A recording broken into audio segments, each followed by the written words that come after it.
tidurnya umatnya Rasulullah itu luar biasa, terutama tidurnya orang puasa. Tidurnya tasbih, tidurnya ulama juga tasbih. Karena dengan tidur itu kita tahu alamat kematian. Di mana kita masih di dunia saja punya kondisi di mana kita tidak bisa menentukan diri kita sendiri. Dan itu awal dari kita mengimani la haula wala quwata illa billah. Segagai koyok ngono ternyata ada kondisi di mana kita tidak bisa mengendalikan diri kita sendiri. Makanya disebut wa min ayatihi manamukum billaili wan nahar. Yang bisa menganalisis itu siapa? Ya ulama. Ulama kok tahu karena punya sanad musalsal ila Rasulillah sallallahu alaihi wasallam. Sehingga uniknya kenapa tidur itu sakral? Coba semua nabi di antara wahyunya itu lewat apa? Semua nabi di antara wahyunya lewat apa? Tidur, lewat mimpi. Inni ara fil manami anni atfahuka fangzur madza tara.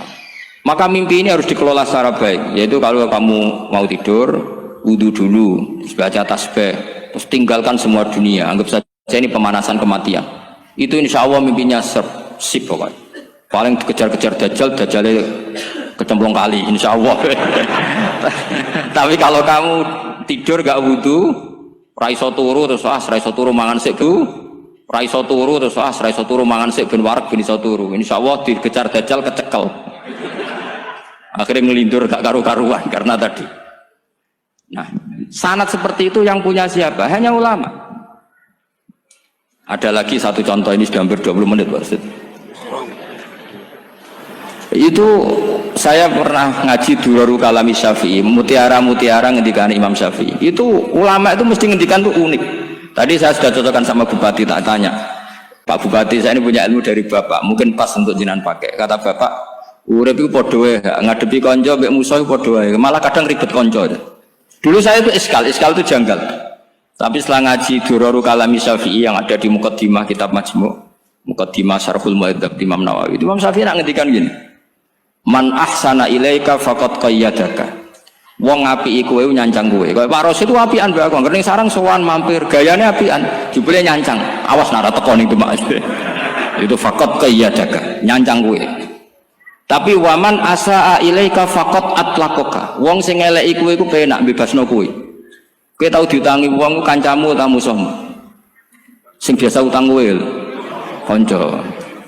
Kowe numpak mobil ketemu musuh enak ra usah nawani, nek ketemu kanca monggo bareng. Sing ngel-ngelo kowe kanca ta musuh? Artinya gini, kanca ya barokah, nggo perjuangan, musuh ya barokah mergo ora tau utang. Jadi segampang itu ulama melihat kehidupan tuh. Man ahsana ilaika faqad qayyadaka wa man asaa ilaika faqad atlaqaka. Jadi akhirnya kita hidup itu berkah terus. Di kanca ya enak kados kula di kanca Gus Yofur nak kula mboten saged fikih musyawarah, ra iso tasawuf musyawarah. Di kanca Pak Rosid, kanca rai sederhana. Pokoknya duit. Tadi kurang contoh. Kalau rai Arab kan enggak sederhana, Pak. Wajahnya mewah terus. Ekonominya juga sederhana. Saya sama Rosid sama-sama gak kaya. Saya tidak ada nyontohkan kan Gus Yofur sama Gus Baknya ngebis. Memang saya sering sama Gus Yofur ngebis sampai sekarang masih sen. Bukan karena miskin yang jelas itu pilihan itu. Jadi ulama itu segampang itu melihat kehidupan. Saya termasuk kiai muda yang nggak takut mati, bukan karena yakin di surga gitu, karena saya sering baca berdoa. Allahumma ya Allah, kata Rasulullah, kamu harus berdoa ya Allah, ij'alil hayata ziyadatan li fi kulli khairin wal mauta rohatan li min kulli syarrin. Mungkin sekarang kita ada zina, mungkin sekarang kita ada korupsi, mungkin sekarang kita ada maling, tapi potensi itu tetap ada. Yang bisa ngakhiri itu apa? Kematian. Maka anggap saja kematian itu rohatan li min kulli syarrin, semua mengakhiri semua keburukan. Kayak apa Rasulullah memandang kehidupan? Kalau kamu masih hidup, anggap saja ziyadatan li fi kulli khairin. Saya gara-gara hidup saudaranya kersane Pak Rosid ngaji di sini. Ikhlas Pak Rosid itu sangat ikhlas. Saudaranya senior kula dipaksa nggih gelem, diintimidasi nggih gelem. Wah itu barokah. Nanti setelah saya mau mati, pikiran saya juga akan ridho-ridho saja. Ya Allah, ini akhir dari segala potensi keburukan saya. Sehingga kiai-kiai NU, kiai-kiai alim itu ada bajingan, tukang ngemel wong kok mati. Saya gitu Pak, niki saya. Tanggane ra ono sing gelem muni saya. Kiai ini maksud, ayo Pak, muni saya Pak. Mboten saya ini tempuh. Lan saya pun mati, pun mboten saged nakal nih. Ya jenenge rohatan li min kulli syarrin. Kalau mayit ya rohatan lahu min kulli syarrin. Kayak apa? Sanad kita ke Rasulullah kabeh itu dimana jadi ibadah. Al hayat ziyadah fi kulli khairin, al maut rohatan min kulli syarrin. Kenal Pak Rosid ya ibadah. Apalagi kenal Gus Zofur ibadah, kenal Bupati ibadah, konco perjuangan. Kok kenal preman ya ibadah, konco latihan dakwah. Anggapnya latihan ngelola rehab. Kenal polisi ibadah, jaga stabilitas nasional. Kenal ABRI ibadah, jaga NKRI. Kenal orang nakal ibadah, dianggap pembinaan. Semua itu ibadah. Kayak apa ajaran agama ini? Semuanya baik-baik saja. Tergantung niat. Tapi sanad ini siapa yang punya? Hanya ulama. Nah ulama itu siapa? Ya orang yang kamu ketemu. Dalam konteks ini Mbah Mun. Mbah Mun ngajari kita macam-macam. Mbah Mun ketemu orang siapa saja hormat. Saya kemarin bikin makalah untuk beliau, termasuk saya cerita dari riwayat Rasul Aqli Ba'dal Iman Billah At-Tawaddud ilan nas wastina'ul ma'ruf ila kulli barrin wa fajirin.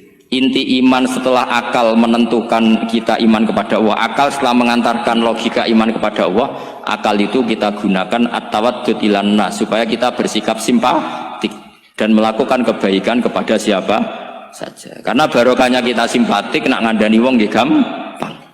Misalnya kita di kiai alim sundul langit sampean mbek tangga modit ketemu wong perengut sing ape ngandel iku sapa? Sementara sing preman ayo ngopi nggonku sik tenang ae. Sing kiai ini orang pegawean gak ada kopi kowe. Akhirnya sing preman sakhok di pengaruh, sing kiai ini bakhil gak duwe pengaruh. Itu tidak boleh kejadian seperti itu. Makanya ada riwayat wastina'ul ma'ruf ila kulli barrin wa fajirin. Jadi kula suwun sanad-sanad seperti itu tidak boleh hilang. Saya itu kitabnya Bamun Al-Ulama Al-Mujaddid itu setengah hafal. Sampai sekarang masih tak baca. Kalau mau tidur tak baca. Bahkan di tas saya itu ada terus. Ya karena kalau saya di Jogja kangen Mbah Mun baca itu ketika beliau masih sugeng, apalagi sekarang. Karena jangan sampai saya ini punya fatwa yang mukhalif terhadap fatwanya Mbah Mun. Ini terutama warning sama santri sarang, nggak boleh. Terakhir itu Mbah Mun punya kecenderungan, punya pikiran kayak Yusuf Qaradawi.